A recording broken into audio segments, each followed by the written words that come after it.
एकैछिन विदेश पठाउनलाई दनक दियो होइन 18 देखि 35 वर्षभित्रकोले केही गर्दै पढ्दैन म खाए 10 पढ्या पहिला भेट बनाया तैको म गरिदिइहाल्नु अहिलेलाई त पासपोर्ट बनाउन थिए गर म गराइदिन्छु तुरुन्तै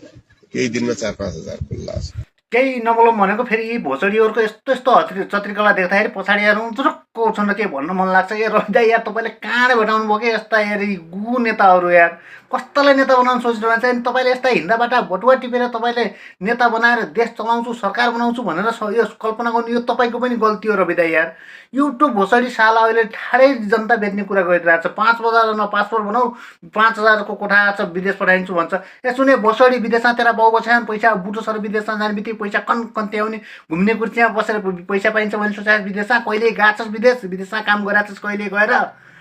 साले जनताका पैसा ठकठाक पारेर लुटेर घुम्न जाँदाखेरि देखिएको आहा भने जस्तो विदेश सम्झ्या होला विदेशमा गएर पैसा कमाउनलाई 12 घण्टा बराबर धसिएर खुनलाई पसिना बनाएर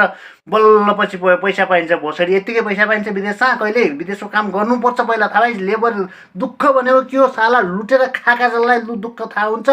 हो त्यही 12 घण्टा बराबर धसिएर खुनलाई पसिना बनाएर आफ्नै ज्यानको ठेगाना नहुँदाखेरि मर्ने बाँधेको ठेगाना नहुँदाखेरि पराई मुलुकमा हुक्क दिक्क भएका नेपाली दाजुभाइ दिदीबहिनीले तँ जस्तो चुतियाको पार्टीलाई जितायो भने नेपालमा स्वरोजगार पाइन्थ्यो कि गरिखाने बाटो हुन्थ्यो कि भनेर यत्रो ठुलो आश मानिरहेको होला तँ साला भोसडीका उल्टो गाउँघरमा गरी खाइरहेका दाजुभाइ दिदीबहिनीलाई विदेश पठाइन्छु पो भन्छ त साला यिनी सबलाई विदेश पठाएपछि त कसको नेता बनियो साले भोसडी यिनीहरूले रेमिटेन्स पठाइन्छ त्यही लुटेर खाने हो अरू काम छैन साले तर भिजन त हुनु पर्यो नि त फोकटमा साले भोसडीका